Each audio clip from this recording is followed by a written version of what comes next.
Welcome back. My next guest is Nestor Aparicio. Joining us today, always informative, always thoughtful, and lots to talk about, lots to unpack. Our condolences, of course, go out to Alex Collins and his family. That's the biggest story for us right now.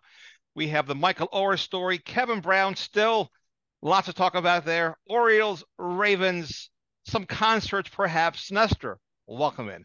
Well, you know what the lead story really is? The baseball team's really good. That that Yeah. that above and beyond anything in this city. I mean, I'm celebrating my 25th anniversary. At some point, I'm going to get the new logo up. I'm going to be in Ocean City all week doing the Mako conference. So you're going to hear from Senator Cardin here. You're going to hear from Senator Van Hollen, Wes Moore, like the governor, the controller. Lots of people are going to be coming on here this week. So, I'm going to be doing that. But the late night focus of these games out in San Diego, Mm. Oakland this weekend, last weekend in Seattle, amazing Saturday night win. I was over at Costas on Sunday, and I mean, I was there at I met Leonard Raskin for crabs at like 7:15. The game was at 4. He got there a little earlier than I thought. My wife and I got there like in the 5th inning. We drove over, missed the 4th inning, got there. We were there for the last 4 or 5 innings of the game. Mhm. Dennis, everybody's on every pitch. Everybody in Yeah. the bar, black, white, young, old, grandmoms, everybody's watching the game on a Sunday afternoon like it's a playoff game. Mullins goes over the wall, comes back. They give up the run, then the home run. Like the fact that the baseball team is playing baseball like this in August, that's not doesn't mean we shouldn't talk about the Kevin Brown mess or that we're not interested in the Ravens or certainly former Ravens with news and tragedy. And I mean, Alex Collins, man, like, Yeah, that's crazy. so And I I didn't. have I have strong thoughts about motorcycles and whatnot. And it's not the motorcyclists themselves, but it's just people not paying attention. You just don't have any metal around you, and it's really not a good outcome when they get involved in accidents. They're usually deadly. I You can't certainly get me on two wheels, not at my age, not at any age. But anyway, that aside, it's tragic when a young man who's a few days shy of his 29th birthday loses his life in that fashion. Well, the last interaction I had with him was, he did the Irish dance, and Yeah. the Irish dance troupe was playing the Lyric, and I had a relationship with the Lyric, and I was promoting their shows, and I loved having weird guests on, and but I had an Irish dancer on for 20 minutes talking about the history of Irish dance, and at that time. It was like literally November when this thing happened. You can go check it out because it's up at Baltimore Positive, the piece I did on the Irish dance troupe. And he invited Alex Collins down to the show, and Alex wanted to go. And I mean, he even gave me his number. He's in my phone. If I looked at my phone, the last text I have with him would have been about that event. He didn't go because it was a game weekend and it was Mhm. a Friday. And then I said, hey, if you want to go, this guy wants to invite you down and make a stink about it.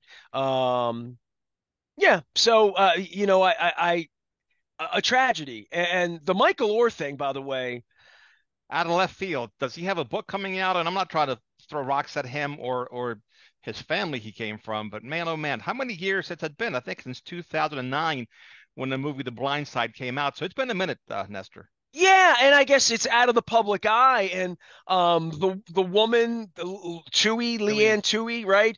I saw her, a dozen times when Michael Orr played. I mean, matter of fact, I think I saw her. I remember being at Michael Orr's locker after the Super Bowl. I have a picture of me and Michael. I don't have a lot of pictures of me with players necessarily after the Hmm. game because everybody scatters at the Superdome. We were working, we had Buster, we had stuff going on.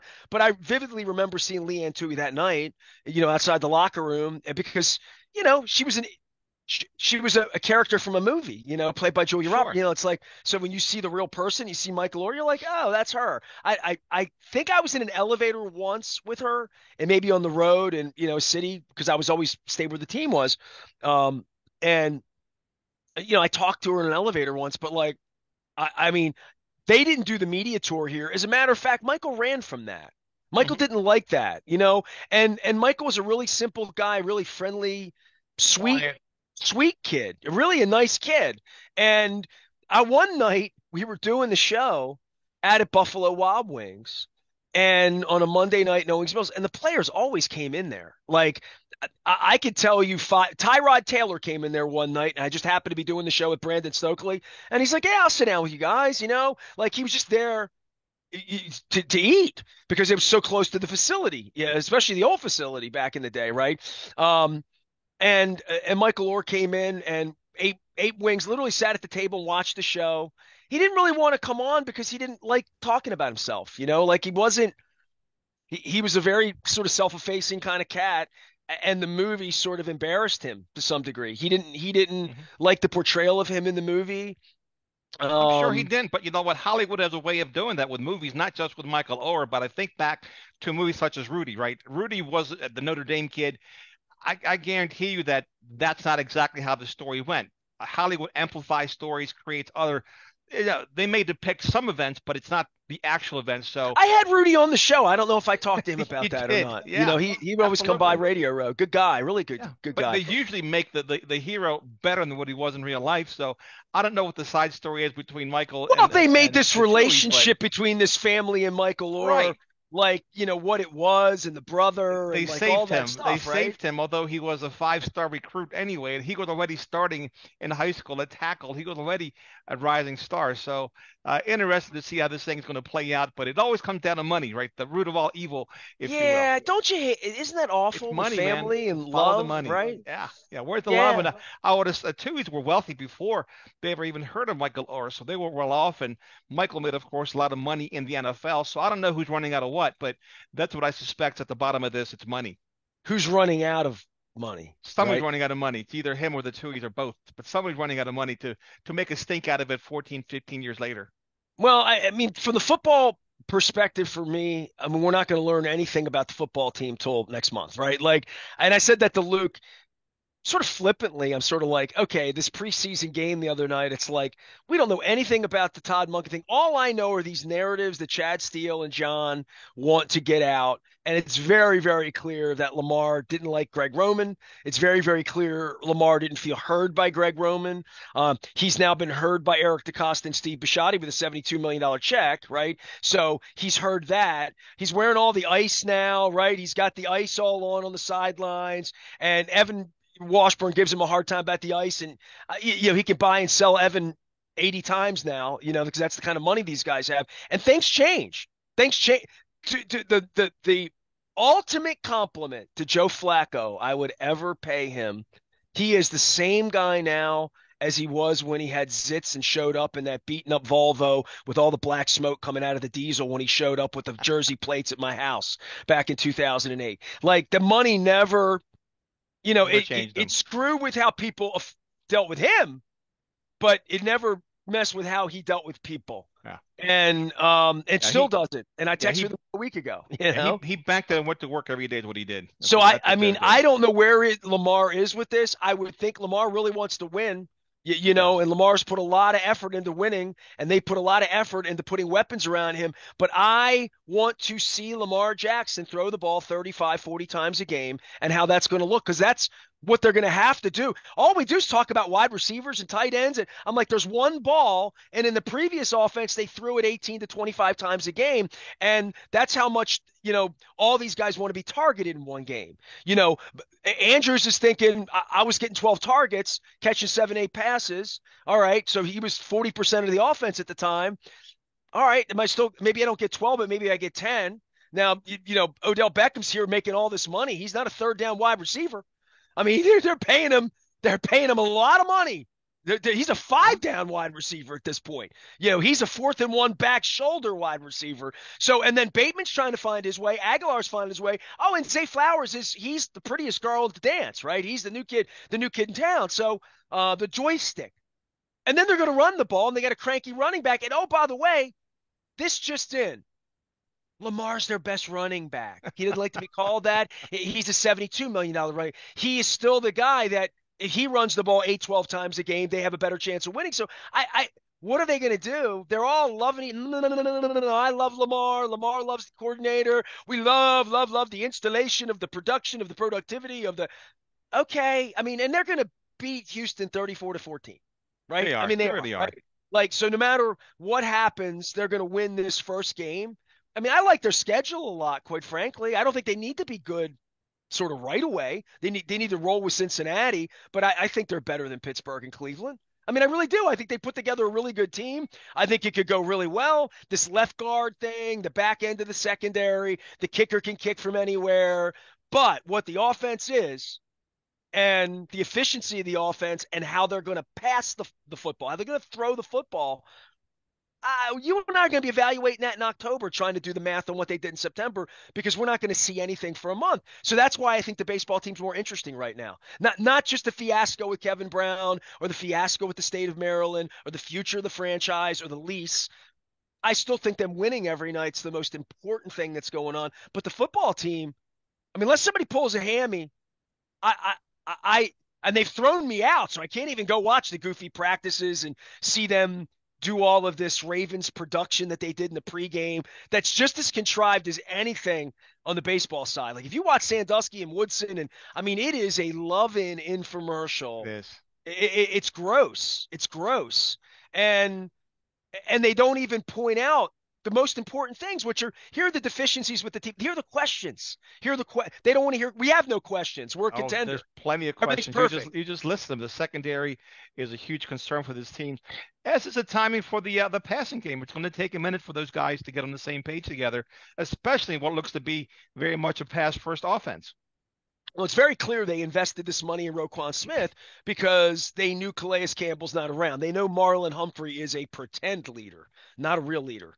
And they needed a leader there, right? So Roquan Smith's going to take over that role and be the captain of this team, the Ray Lewis, the heart and soul of the team. And they love him. They love they love everything about him. He's a character guy. I mean, everything so they have that kind of way more handled than even you and I acknowledge, because when they brought him in last year, Lamar fell apart and the team was no good. Right? Starting from scratch on that defensive side, where Harbaugh has his guy, McDonald, who's he winked at him when he was 23 years old and said, "You're going to be my guy if I'm still here." So I mean, Harbaugh has aligned this thing, and I think the offensive side, from a political standpoint, and again, Chad Steele keeps me away from the owner. I don't get to ask questions about any of this, so I'm stuck here guessing. But accountable, very accountable. And I think with Harbaugh keeping his job or his happiness, Harbaugh doesn't know anything about offense. Harbaugh's not an offensive coordinator. I mean, that's clear going back to, winning and losing with Jim Caldwell or Cam Cameron, I mean, he's been through a lot of offensive coordinators and a lot of quarterback coaches, right? Through this period of time, and only a handful of two quarterbacks, really. I mean, in the whole time, but a lot of ideological changes that the owner's pissed about this or that or whatever. We'll change it. We'll mix it up. I'm searching for something new. We'll take on this running quarterback and have him run into linebackers if that's what you want. But we need to run the ball. We need to draft and have Willie Sneads, and we need to have Pat Ricards, different kinds of football players to play this way. Now they bring Monken in, and it feels like Monken's the head coach of the offense, right? I mean, like, he's no nonsense. Almost reminds me of Sergeant Slaughter a little bit. Gary, you know what I mean? Well, he's got that Gary Kubiak vibe. Gary Kubiak had that pedigree coming in, and Joe had a phenomenal year. Gary worked with him on his footwork, demanded that Joe do certain things, and of course, Joe respected Gary Kubiak because he played in the league. Yeah, and Justin Forsett had a career here. Gary Kubiak had that pedigree, but John Harbaugh has been that CEO, head coach, special teams background, as we all know, but he's got a light touch on the reins on the offense and the defense, but the heavy touch has always been by his coordinators. Well, the heavy touch with Monken here is going to be something that I don't know how to identify it yet. I do see the blocking schemes completely different. Jerry Sandusky alluded to that. And, anytime Jerry's talking O-line, I listen. Anytime Rod Woodson's talking back end, I listen. And, just in the broadcast, because my wife's like, "Why are you watching this garbage?" I'm like, I'm kind of hearing, I want to see what Rod has to say. Because Rod, Dennis, I give praise here. And, you always, you make me gratefulness. At times, but like Rod Woodson's one of my favorite. Oh, you and I have talked about Rod. I've had the privilege of meeting him at a Hall of Fame dinner, sat with him, and brought up your name, and he had nothing but praise about his relationship with you and vice versa. But he's a salt of the earth type of a guy, as you mentioned many times during our show. Just, I mean, as great a person as he was a player, as a teacher. I mean, he was there the day we landed in Oakland with Niels, and Jack Del Rio put me up in front of the Raiders to tell my wife's story. He was the defensive backs coach that day. Mike Tice was on that staff. So, in that old Oakland building at the foot of the airport in Oakland, California that day.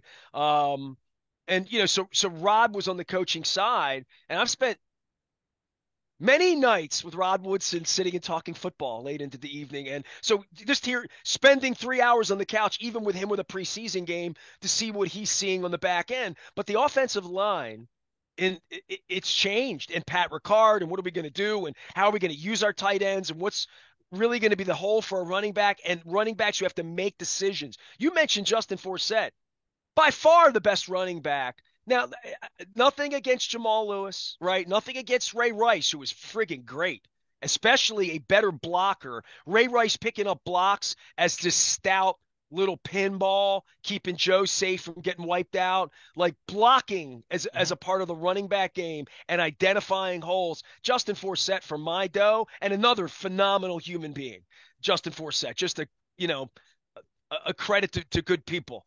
And also shares my birthday, by the way, Justin Forsett. But, I would say from that perspective, how the hell do I know whether J.K. Dobbins is going to pick up a safety blitz?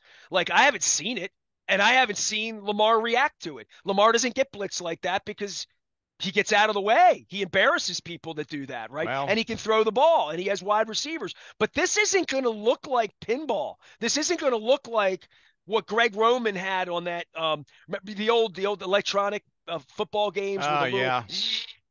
guy. That's what the 2019 20 team sort of looked like when they were morphing out of Joe Flacco and into Lamar Sure. and trying to figure out when Roman was the running game coordinator or whatever the hell it was back in the day, and they're trying to get James Urban to figure out what Lamar is going to be, and Greg Roman to have a little bit of confidence for him to throw the ball, but to whom at that point, right?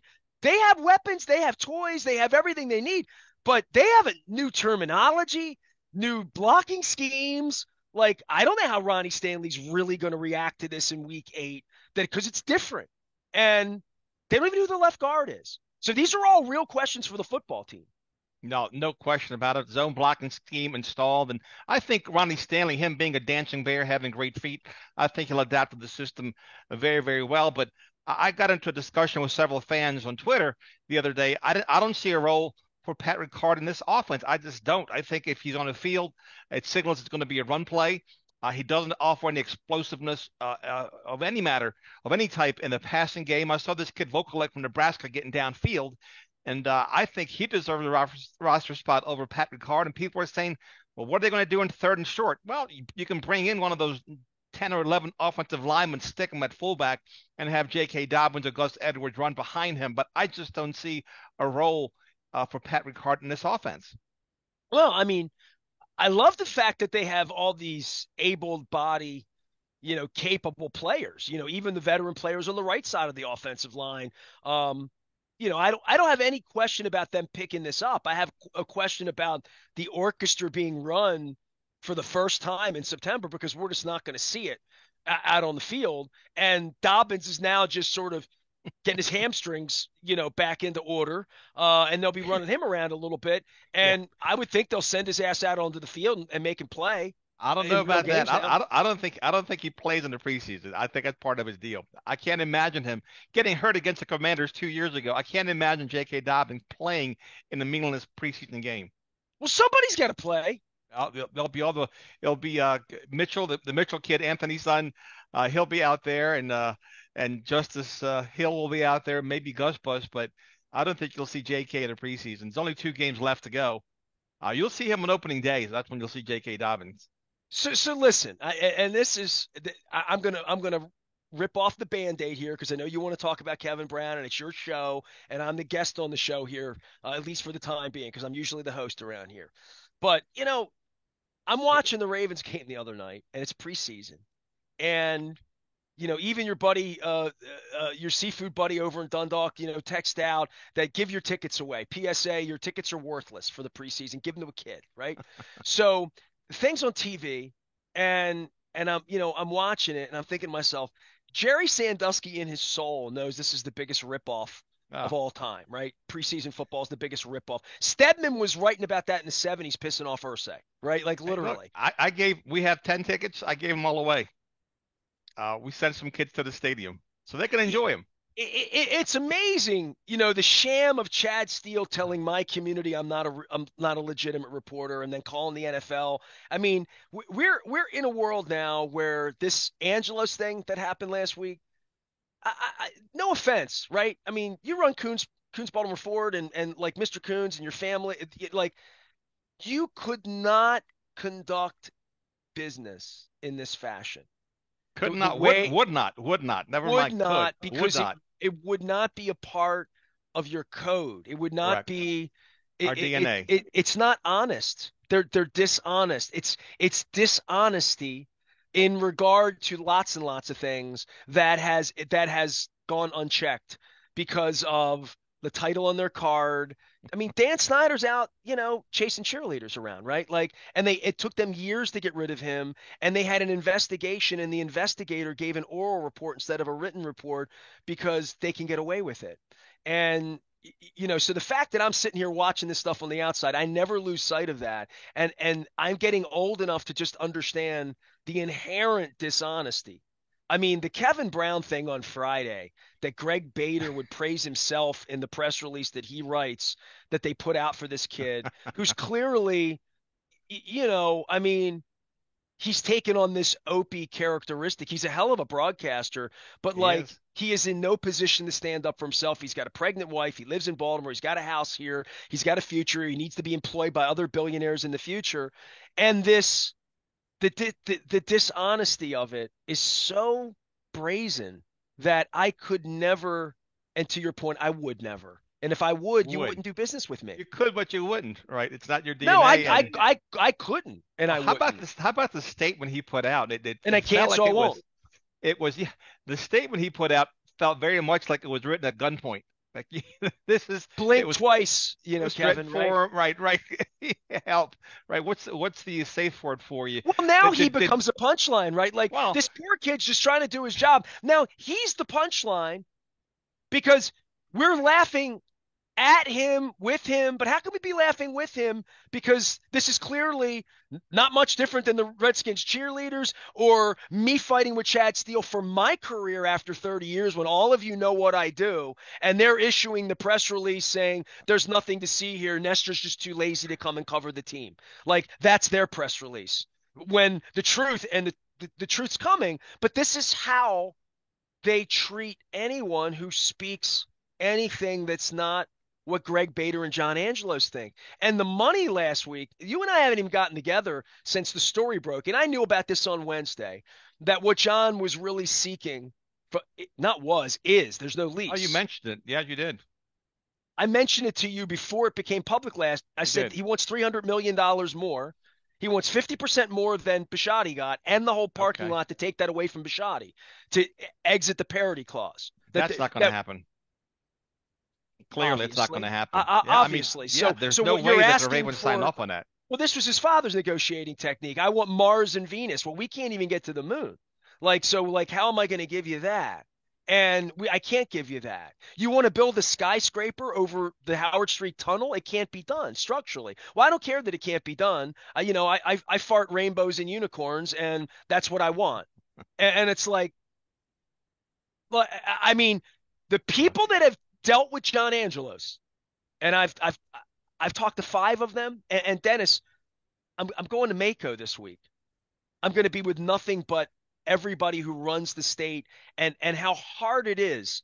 How hard would it be for the tourism committee to get $600 million from the Mm. legislature? How hard would it be for Mr. Coons to get $600 million from the legislature to build a bigger lot, to take over, to just eminent domain security square and decide that that's your dealership now, and Yeah. you're going to give me $600 million to build my dealership? It's Mm. insane. I mean, Republicans should be mad, independents should be mad, Democrats who are trying to fix schools and police and like the harbor, like all of that. And this guy hasn't had a clue about anything. He's leading all these people around like he's done something, and they're all like, all right, dude, what's your plan? And you spend 10 minutes with him and you know he's full of manure, that he doesn't have architect's plans, and he's just got demands like a petulant child because he has the franchise. And meanwhile, Rob Manfred's like, dude, you're not moving the franchise. And John's probably thinking, well, you're about to let Oakland move. Let me bring my lawyers. Let me get Al Davis's descendants, Right. and we'll see what I can and can't do. Because you're not going to tell me what I can do with my franchise. And if I want to fart rainbows and build a glass bridge over the 395 spaghetti warehouse, I'll do that. And if you don't, I'm not letting you. My baseball team won't play in your stadium. Well, the other Like, piece no, of this, I Nestor, is don't know what the leverage is, Dennis. The yeah. leverage doesn't make sense to anyone sane, other than he wants what he wants and he's going to take his toys and go home. And oh, by the way, the team's winning and don't ask me any questions. Right. And everybody I employ is muted and listen to the games. We're in first place and we're just great. We're going to win, and sell tickets, and playoffs and World Series. We don't have a lease, man. So even though I want to make the lead, the baseball team and Right. Grayson Rodriguez, like they don't have a lease. It's insane. It is insane, and that should be the story. The story should be Grayson Rodriguez, the team, how well they're doing. But the stories are what? If it's not the lack of a lease, it's a Kevin Brown situation. So this thing keeps compounding, and that's what happens when you have awful and poor leadership at the top. Well, the biggest concern of the fan base should be that Mike Elias it, can get a different gig and that his contract's up and that there's no checks John could write to him. You know what I mean? That he could walk away after, I mean, I don't know if he had a 5-year deal. I mean, it's all, Well, let me ask you a shrouded in question. Let me secrecy ask you a question. Why would Mike Elias take this job, Nestor? I mean, I know he had the thing because he with could start from scratch. You know what? That is awesome that you asked me that because I interacted with Mike Elias one time yeah, publicly 4 months ago. I went to the CEO Club luncheon with Leonard Raskin. I right. knew a lot of people there. I mean, and it was small. It was very intimate. It was 60 or 70 people. It was really small. It was up at Hayfields in Hunt Valley. It was the second week of the season, maybe April. I mean, the team was clearly pretty good, but there was a lot of questions about May and Stoughton was the big fans were mad and Adam Frazier being on the team and that they didn't get a pitcher, in the offseason. There's still a lot of that second week of the season, even though they were winning. And I got to ask a question, and TJ Brightman's there. Bader wasn't there. TJ may hate me more than Bader, but I was sitting 2 feet away. I mean, Mike Elias and I could fist bump from where I sat at the table. I sat at his back. I gave him a copy of Purple Rain 1 and 2 and said, hey, I hope maybe one day you'll bring a championship. Here's 2 stories with a happy ending, right? But on that day, he got up and did a song and dance with Doug, and Doug Strauss does a great job with CEO Club of Baltimore. It's a great organization. It's something you would really enjoy, Hmm. on a monthly basis, but especially when they bring sports people in. I attended, Ted Leonsis did one. They were doing them downtown where I lived in the Harbor Court like 10, 12 years ago. And Ted Leonsis came in and did one day. And there was a bigger crowd at that one. But Leonard was at that one as well. I remember seeing Leonard before he was a sponsor and a friend and my financial advisor. But I got to ask one question, and everybody in the room who knew me, and I knew personally 20 of the 60 or 70 people there, and there were a couple 40 people there that were way older, in their 80s. I mean, it was a little bit of an older crowd, and it was all older people. I mean, there weren't a whole lot of young people there, and so it was old schoolers, and I got to ask a question, and everybody was like, "Oh no!" They gave Nestor the mic to ask. I mean, like literally, there was a little bit of a A holy. hush, a What is he? hush came over the room. What is he going to say? What is he going to ask Mike about something that's going to piss off John, right? Or this is my one chance to punch, right? Like literally. And I asked him that question. I literally said to him, "When you took this job, about it has led you to believe then and now that you could get this done?" And I knew the answer, but I wanted to hear him say it because he was way more transparent than I thought he would be. I was really impressed by him, Dennis. You know what I Mhm. mean? I was fully impressed by him. And but it was the blank page. It was the I know we're going to stink for a couple years. I'm Right. going to stink and we're going to get good players. We're going to get Colton Cowser, we're going to get Jackson Holiday. We've already got But he never talked about the end game though. He talked about the blank page, but to me, everybody should have an exit plan. If they don't have an exit plan, then that's shame on them. But to me, okay, you're coming to a franchise that had been poorly run for a long, long time with stingy ownership, well, with the other Nev. guy didn't survive it. John Vitelin, the Yeah, guy that they hired to be the business guy, he didn't let I mean, nobody met him. Like, and there is no TJ's doing that job now. There is no Joe Foss. There is right, no Dick Cass. There is no Dennis Colazzi. There's no grown up there like that from the industry, right. But outside the industry in the way that they went and got a baseball genius from another company and brought him in, right? yeah. So the question is, again, you take this job, you know you'll be able to get the farm system going and whatnot and blah blah blah. But then what happens when you can't sign these players? What happens at that point? Do you move on? Is that your exit plan? This is where I am. And if I had a drink with Mike Elias, and I did write to him last week because I sent him what I wrote about John. I'm not hiding. You know, I'm a journalist. I don't. I'm straight up. I walk the Well, you're streets. also self-employed too. You don't have to filter. You don't have you're not But going I to be walk the censored by your streets. boss. You No, know what I mean? Like but again, I don't but you're anything I also write about John Harbaugh or say about John Harbaugh, I'll text to John Harbaugh. You know what I mean? First. And everything that happened with Chad Steele last year, and I'm going to make this clear to everyone soon. I wrote to Steve Bisciotti. I wrote to all of these people.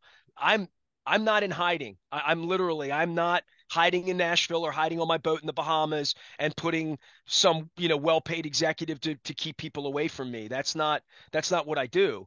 But for me, with where they are as a franchise and where um the future may lie for them, it's all in Mike Elias being empowered to continue to do his job well.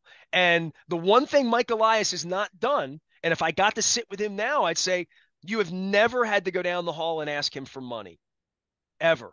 Because from the beginning, you sat in the room and said, Brady's gone. Your brother, I'm not listening to anybody. I'm running the baseball or I'm not coming. And if the minute it gets sour, I'm Mhm. gonna leave. I'm gonna go. The way Duquette went, the way McPhail watched Sure. Flanagan kill himself and had to get out of here, and the way that Frank Wren thought you were the devil's advocate, and the way that Pat Gillett quietly left and went and won a handful of rings. So did Lucchino, so did Charles Stein. They all left. And Mike Elias is like, dude, I'm 38 years old or whatever the hell he was when he took the gig. He's like, I'm going to be doing this a while. You're not going to crush me. So from the beginning, John's gotten out of the way. And I think John, who loved to think he was a rotisserie baseball player back in the 90s, as I pointed out in my letter, because I was around the team then, in the signings of Sid Fernandez and Chris Sabo and other players, even trades, he got involved in being a baseball uh, expert, as did his father. Um, I don't think John's there anymore, but John thinks he's a business expert, right? Like John would tell you he's the president of Masson. He invented Masson. That it's turned out $8 billion and blah blah blah blah. My team's worth $2 billion, and I've taken over my family's estate, and I'm the grown up, and I make country music artists, and like I I'm sure John feels that way about himself because I've seen the press conferences. Um, but But you haven't seen the books. yeah, right. That was the open invitation. I would say this for Elias, and this would be my question. Where's the level of confidence that when it comes time to do that, that he's not going to be the one embarrassed like Kevin Brown? Right. You know what I mean? Like if they're willing to emasculate Kevin Brown and put him back on the broadcast, and they've been doing this even in the aftermath of the Mike Flan, I mean, in the aftermath of all the off, I mean, I can't say I was suicidal about them, but I was despondent being thrown out 17 years ago when this is what I've committed to do with my life, and feeling 17 years later like doesn't matter whether your name's John Miller, John Lowenstein, doesn't matter Cal Ripken, Brooks Robinson. They've been sideways with everybody because they don't care about Yeah. people. And Well, they don't even care about their own reputation to put out that yeah. trash on Friday night. That's still where they are right now. That's where it is right now. And I said to my wife, you know what? I almost went back this year, gave them some money. I'm excited. You're giving them money. You're excited. You went back. I almost sort of forgot about it a little bit. The winning can deodorize all of this until it doesn't. And last week was a bad week for them. And what's going on with the state, and I'm down at Mako, it's bad for them. And Kevin Brown, and they think it's good to issue that press release instead of doing what my buddy Greg Abel, who's a PR guy, writes this. It was farts and unicorns, quite frankly, Greg, because they're not going to do anything sane. But PR people saying this is what they need to do to fix this, and they're incapable. Right. Friday night and the Kevin Brown thing, and they're incapable. And Mike Elias is in the middle of this. And he took this because it was a blank sheet, in the same way that Frank Wren took this thinking he had some elixir that Pat Gillick didn't have. In the same way that Mike Hargrove took the gig after Ray Miller and Davey Johnson couldn't stand it. In the same way that Buck came in and the first thing. By the way, did you see the Buck Showalter's wife wrote about me? I saw it. I saw the Facebook post. I'm not on Facebook, but I saw it on social media. Yeah, you know what? I hadn't even brought that up on They the were air. they were told that you were a bad guy to stay away from you. That's what they were told. Everybody, their wives. They were telling That's players' par for the course. wives. Look, you're public enemy number one to this team. You are. Why? Be- I love be- them too much. because in their opinion, you tried to force them to move the team with Free the Birds. I tried to get them to change their behavior, I and hear I you, failed but dramatically. I not failed dramatically. that's not how they took it. Listen, I They told took it. this to Luke. Luke and Well, I did a shoot interview and we got sideways, so you can go listen to that too. I told him this, and this is the second time I've said this, and I don't think I've said this on the air much at all in 17 years. I I went back recently, 25th anniversary, and I found the book I wrote for my father that summer. I was inspired. I got married. They didn't pay the bill. I couldn't believe they just awful people, you know. And at that time, Bisciotti was taking me backstage with Jim Irsay trying to get the Colts records back to Baltimore. So I'll write about that soon too. That I sat out on a deck for 90 minutes with cigars. I was the one not smoking the cigars with Jim Irsay and Steve Bisciotti at the Biltmore in that era. So between 4 and 6, when the Bird incident happened, they didn't pay the bill, like all of that stuff that happened back then.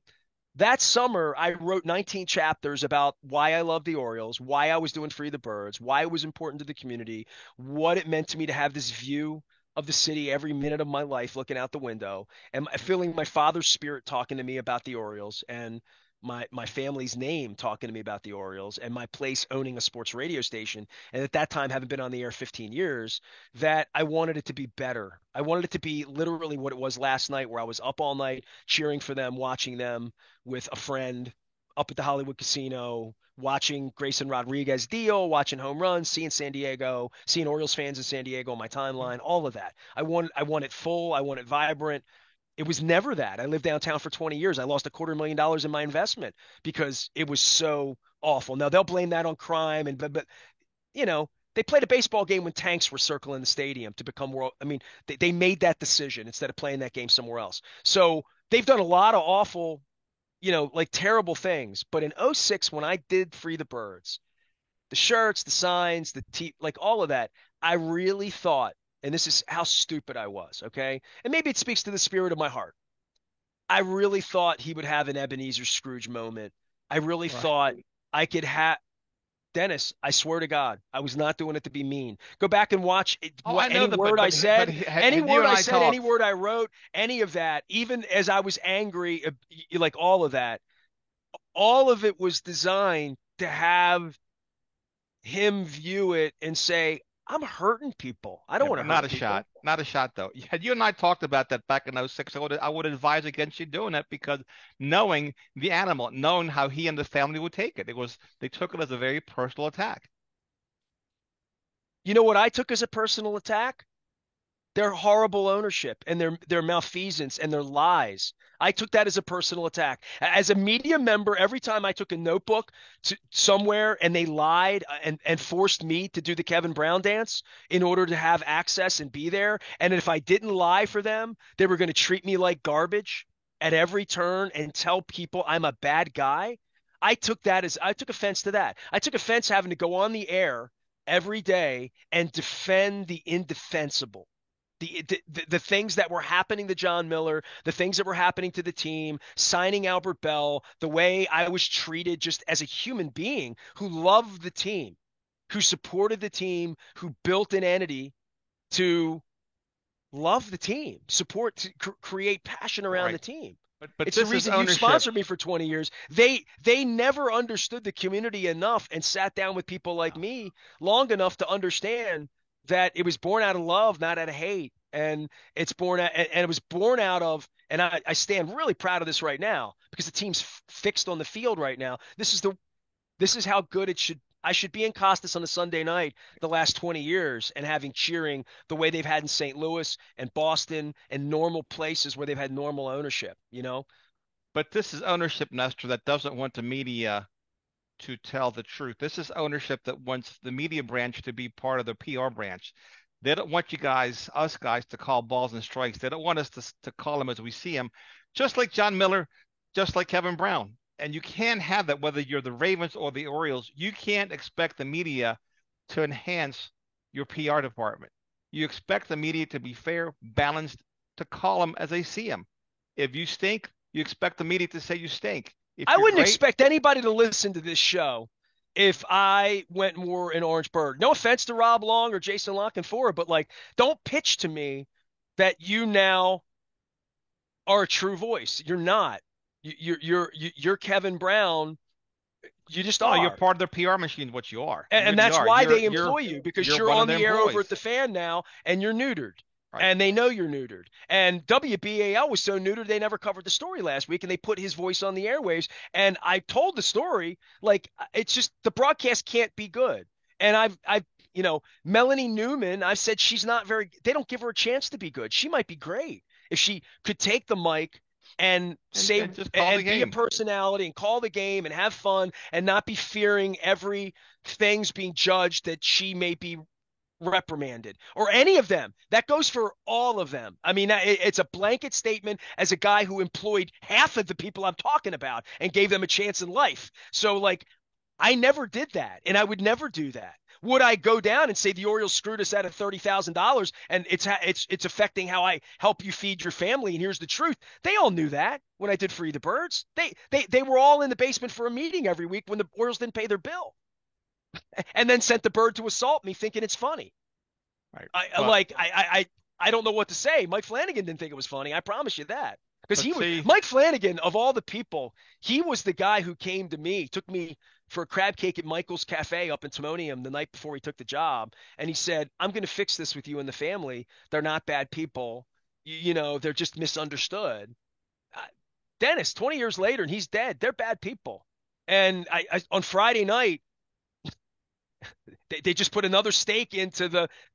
We haven't changed a bit at all. Lester, ownership's job is to remove obstacles for their employees, right? Not to put obstacles in the way. So whether it's the lease, the Kevin Brown situation, this is an organization that continuously puts obstacles in the way of the people versus removing them, which is why they have turnover, which is why they don't have long-time employees, which is why they're always in a state of flux, and which is why they're always distracting from what's going on in the field, whether it's good or bad. And it's been bad for such a long time, nobody cared. Now that it's good, people actually care. What a week for a turd, though, right? They had the Eddie Murray night. They're in Oh, first place. They're not kind of sort of good. they're They're very good. fantastic. They're very good. They They, really they, are. they are they are credible in every way, every day. This kid Rutschman hasn't been swept in a baseball series since That's insane. I mean, That's like there's insane. just They have talent out of the there's gazoo. DNA there that says pile diver to me about some of these kids, and even the O'Hearns and these imports and this Fuji guy that wets himself every third outing and ball six, ball seven, ball nine, like but Wild it's thing. it's fun talking about this. It's fun being up late. It's fun. You're on half a vacation halfway around the world, and you and I you're still. Luke's pissed that Sunday he couldn't get the game on the Roku. I mean, they don't have their act together, and Yeah. and you And the audience needs somebody like me because you're not going to hear that on WBAL. You're not going to hear that at WJZ. You're not going to hear that anywhere where they in any way do any business with the Orioles because everyone that does business with the Orioles is Kevin Brown. Yeah. You're No, all Kevin. well, I think it's an I'm not accurate Kevin statement. Brown. Yeah. That's an accurate That's statement. true. Yeah, absolutely. You can speak your mind. I can speak my mind, and you don't censor me. We don't censor each other. And We're when I free disagree people. with you, it's legitimate for our audience It because is. it's legitimate. I mean, like, and I'm not going to hate you. You're not going to hate me if we disagree, We like, and love Baltimore. We love our teams. We're passionate about our teams, and we're going to speak our mind. What Kevin Brown said was the truth. He was speaking the truth. He was actually putting a positive spin on it, and he still gets censored. He still gets neutered, which, right? when that happens, when the kid comes home and is Ah, beaten by the dad because, like, right. and he doesn't even know why, then It you took. lose all faith in the relationship for the next broadcaster that comes in that needs to be credible. Man, when you take away a broadcaster's credibility, I told you the Art Modell story. It's true. In my soul, I feel it every day. When Art Modell told me, always be fair. If you're not criticizing me, they'll never believe a word you say. That's true. That's very true. A truest statement was never spoken. And Art Modell was one of a kind. He was a class act.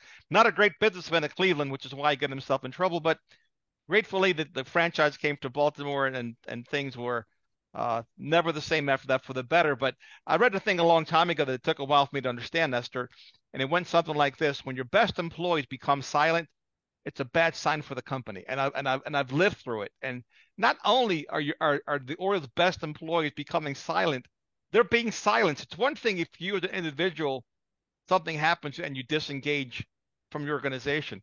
It's a whole totally different dynamic when the organization censors you. And I don't know how you can be a part of that team. And I get it, people have bills to pay, you got kids in the way, etc. And sometimes you got to bite a hole through your lip. But it's just an awful look, and it does take away from a great product on the field.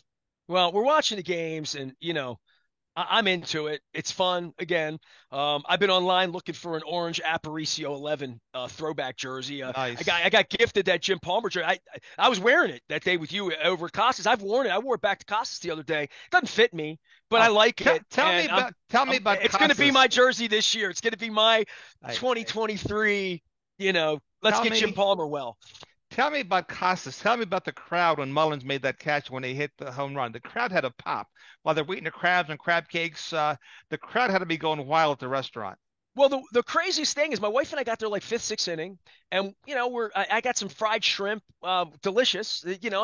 My wife had a beer, and we're waiting on Leonard Raskin, and Leonard was picking up his buddy at the airport, so I didn't know exactly when he's coming, and he said he's on his way, and the Mullins thing happened, and the Bauman thing happened, and Leonard walked in. I'm like, dude, you've just missed the craziest 15 minutes ever. He's like, I was listening in the car. It's unbelievable. Blah, blah, blah. I said, this place went crazy. I mean, when Mullins went over, Ah, fell down, and like signaled that he had it, everybody just went up like ah. he'd won the World Series. And I'm thinking, man, the hair on the back of my neck stood up because it was like, I haven't been in a bar for baseball when this has happened since I was probably too young to be in a bar. Oh, oh, I mean, Hooters 96 or whatever. You know what I mean? yeah, Like, it was a long time ago. And so, yeah, there was that moment. And then Leonard was waiting. Christine was actually there, and the bar was crowded. I mean, 7 o'clock on a Sunday night, everybody's eating crabs or slinging, people staying out of the way. And Leonard came in with his party, and that's when the home run, the near home run, right? He hit the foul ball. right. We're all like, and everybody's hanging on it, and then he hits the bomb, and the Ah, place goes crazy again. So there was a lightness in it felt like Christmas. oh man, that's great. Listen, I can't remember ever screaming at the TV set during a baseball game. Do it all the time with football, but it was one of the Astros games when I believe Mateo missed a fly ball that Oh, would have off the wall, up right? the wall. I screamed at the TV. I can't tell you the last time I screamed at the TV set over a baseball game. That tells you everything you need to know about me and my passion for this team and how much I love them. You know what? And if I owned the baseball team, the fact that you have that in your soul, it would be such a gift to me that I would want to honor that. You know what I mean? Like, and this Well, wouldn't that's what good people do. be hard. That's what good And people do. again, To make you invest, to make you engage, right? Just like you have the fans, just like any organization, engaged someplace in the middle and disengaged, right? So the fact I've that this kid is doing things that he should have learned from his father to never do, oh, like especially after John Miller, tread lightly on the kid calling the game and be kind to him and support him. Don't treat him like that. Don't treat him like that. I'm offended on his behalf, and I'm going to be angry for him. And this Rob Manfred needs to get involved, right? At some point here. We don't know where Dad. I mean, they're not return. John's not returning calls from the governor or the commissioner.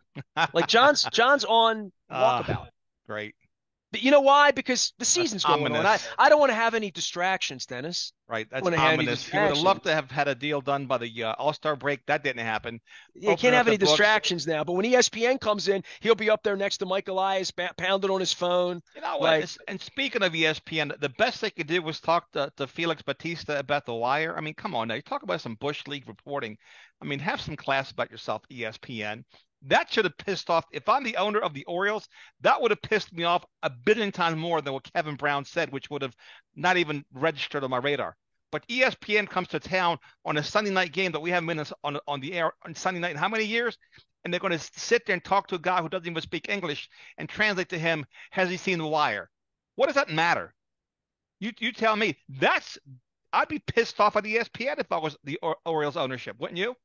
well, and that would be something to spout off about us versus them, right? Right, right. Like there is no I us mean, how because dare I'm not you? on Team John. You know what I mean? I'm not on But how, Team Angelos. You know, you're dividing your own fan right, base, and that's been going on, since they squirted me in my Master, life 20 years ago. right. You know what I mean? Like they it's us and them for them, and It us is. is only Negative. It's negative. One of ask Felix, have you had a crab cake someplace, right? Have you been to a harbor place? How about the aquarium?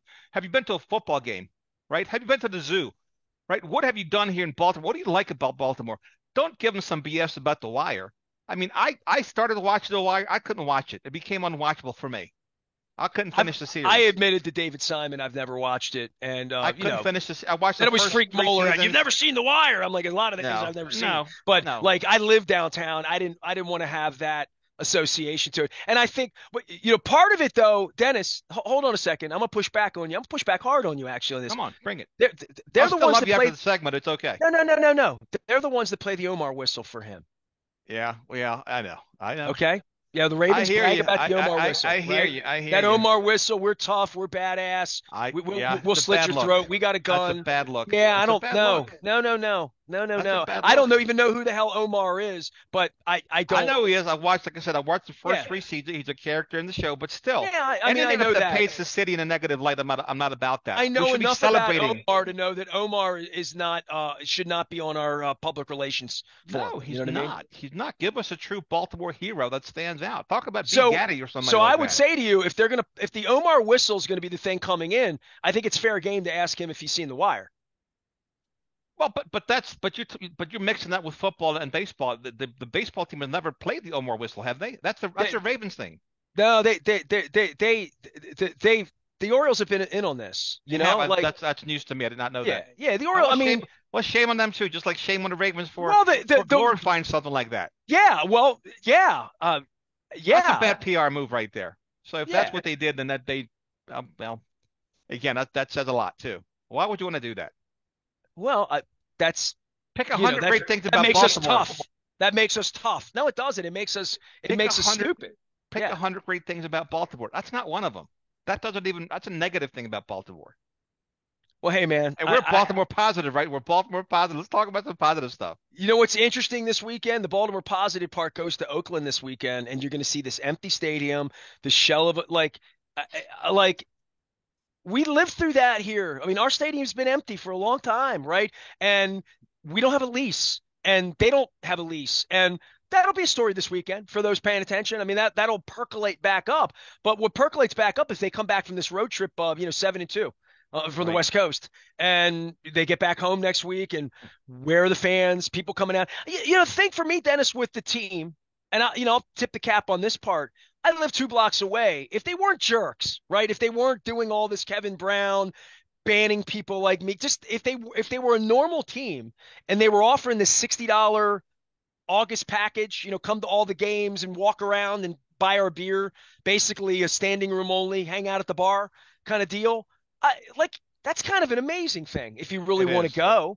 I mean, I'd love me a $200 Merriweather pass for the month of August where I could go to 10 shows and hang out and, have a good time on a summer night, be engaged in it.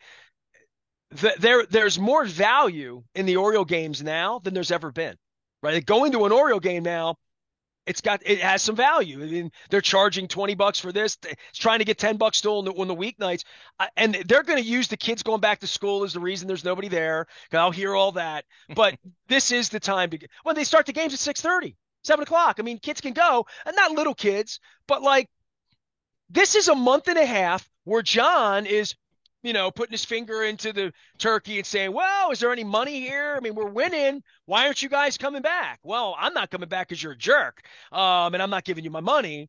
But I hope people come back. I mean, it started to swell a little bit. But I mean, the Houston series was a lot of Houston. It wasn't. A lot of Houston fans for sure. Yeah. It And was a so great series, by the way. I love the vibe. I mean, you got a really, really good team. Defending world champs doesn't get much better than that. And competitive games. and Games where listen, even a 3-run lead heading to the ninth is in dispute, right? I It's call not a them like safe I lead. see them, right? Baseball been better good to me, and I'm Venezuelan and all that stuff. So there's a whole part of my Venezuelan DNA that would defend anything or anybody Venezuelan. Jose Altuve cheated, and he had a wire, and they're all cheaters. Once a cheater, always a cheater for all of them. And so when he comes in, I root against him. And he's a hell of a ball player. I mean, the guy can hit the ball. He's a player. He's a baller. Not I real always tall, wonder. but got a great swing about him. And by the way, Tom Brady was a cheater too. So I just want to make sure, like when I'm thinking of cheaters that haven't been labeled, Tom Brady's a cheater. Hey, if you got a minute, you said something in a pre-show production meeting about Guns N' Roses. Didn't have a good experience at the show. What happened? Well, listen,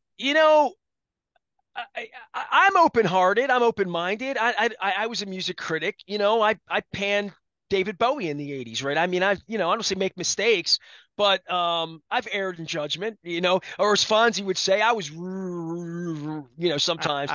But in the modern era, I don't get forced to go to these shows. Nobody's holding a gun or a rose at my head. A lot of times it's about price, right? So the tickets were 40, $50. I love, love, love, love, love the Pretenders. So like love, love, love the Pretenders. I almost didn't meet my wife the night that my friend in New Hampshire that introduced me to my wife said, come up on this Friday night, go to this hockey game. I'm like, I'll come up, but I'm going to go down to Boston and see the Pretenders. They're playing the Orpheum that night. He said, no, no, no, you got to go to this hockey game. I know this girl. I'm like, yeah, but I want to go see the Pretenders. Like I came so close to going to see the Pretenders. So that show was about the weather being great. We hadn't been to Hershey. I love going up to shows in Hershey, man. You families, good parking, it's bucolic. It's an hour and a half away. It's nice. I'd way rather go there than down to whatever they're calling the Jiffy Lube, the down at the edge of Virginia, Manassas. I don't want to go there, or even going to Philly. I'd rather go up to Hershey.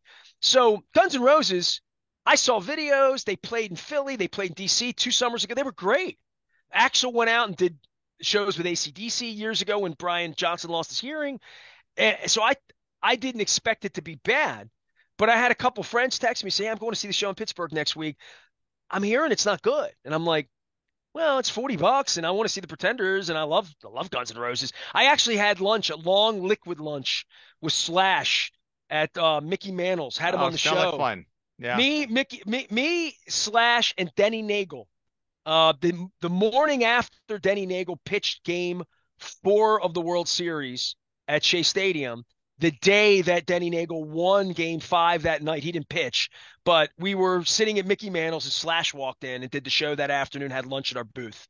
So I love Guns N' Roses. It just wasn't any good. Like, I mean, and I don't want to be Why? mean to Axl. Axl can't sing. I don't think he can hear himself. Wow. I think it's Not a good sad. show. No, I think it sounded like the singer was tone deaf, and it wasn't a monitor issue or whatever. It wasn't very good. The band was great, like a freight train. The Pretenders were I mean, Christy Hines, 71 years old. She sings like I mean, she's great. They were great. So, and I've seen a lot of great shows this year. I saw Seal, great. So great. I went back 4 more times. Brian Adams was great. So, I've seen great stuff this summer. This wasn't great, and it's a shame it wasn't great because the opening act was great. But no, so I give it a chance, and I'm not mean. It's just you're asking people to pay a lot of money. The seats up Right. front Of are three or course. four hundred Of dollars. course.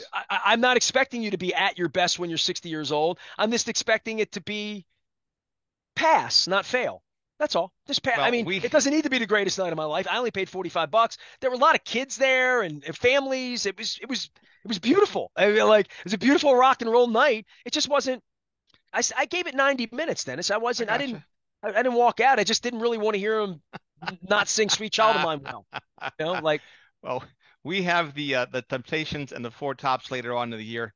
Looking forward to that concert. Just saw can't Care. get next to you. Oh, can't wait for that Can't get concert. next to And you. saw Care Top the other night. 58 years old, put on a great 90-minute show. Maybe an hour and 45. I had to Google his net worth, and I was amazed because what he's worth because he's been 17 years now. Got a residency at the luxury hotel in Vegas. What would you guess Carrot Top's net worth is? Top of your head. Because 250 million. 70 million, which I think that's a lot of money, man. I thought he was in the $10 million range, but my goodness gracious, for I comedians, figure you might have had a $10 million a year residency there. Like whatever they're paying his him. net worth is 70. So, well, maybe that's what he gets paid, but his net worth is 70 million. And again, he put on a fantastic show. He's our age, and the props and everything else. Great crowd, very entertaining. Highly recommended if anybody is out in Vegas anytime soon. All right, so look, I got to leave you with this because I was going to put this in the middle of the segment when we started talking about Art Modell. Because Art, was friends with all the old entertainers and whatnot. I'm going to leave you with my favorite off-color Art Modell joke. All right, old Okay. time 1960s joke.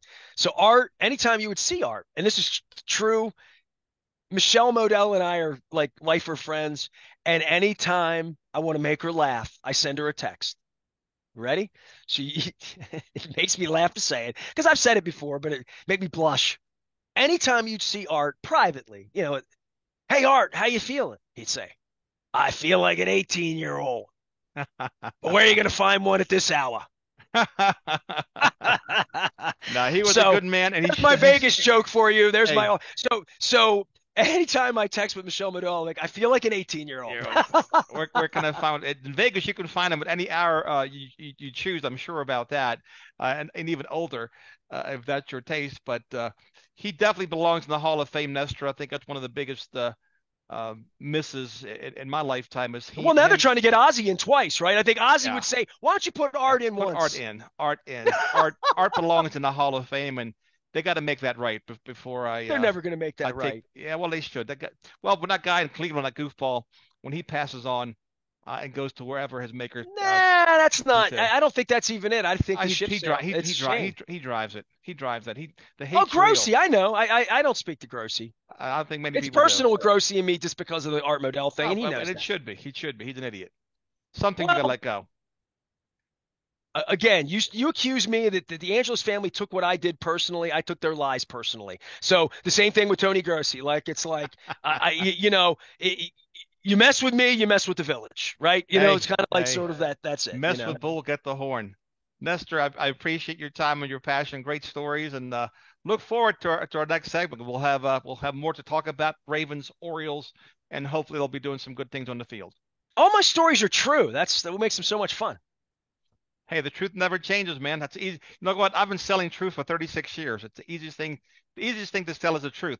It's just that not many people can handle it. That's the flip side to that. Dennis, at this point, the truth is the baseball team's good. They're going to play playoff games here in October. They're going to play big games next month because that buys a big deal, right? Like winning the division, Absolutely. 3-game lead, 2-game lead, 4-game lead, like, that's going to be, and we're going to have the reason I did Free the Birds. We're going to have a legitimate baseball chance. We're going to have nights. We're going to have Cedric Mullins catches. We're going to have Mike Baumann blowing saves. We're going to have Felix Batista giving up grand slams. We're going to have Ryan O'Hearn hit grand slams. We're going to like Santander. We're we're going to have heroes and the heroes of Birdland. Yeah, man. So, the About next time. 6 weeks, interesting. The football team's going to fly in and play a handful of games between now and whenever the playoffs are around. And then they're going to ramp up and be 7-2, 8-3 in your mind and in my mind too. Quite frankly, I think they're going to be okay. I don't know if they're going to win the Super Bowl, but I think they're going to be They okay got a out of the gate. chance. They have a shot.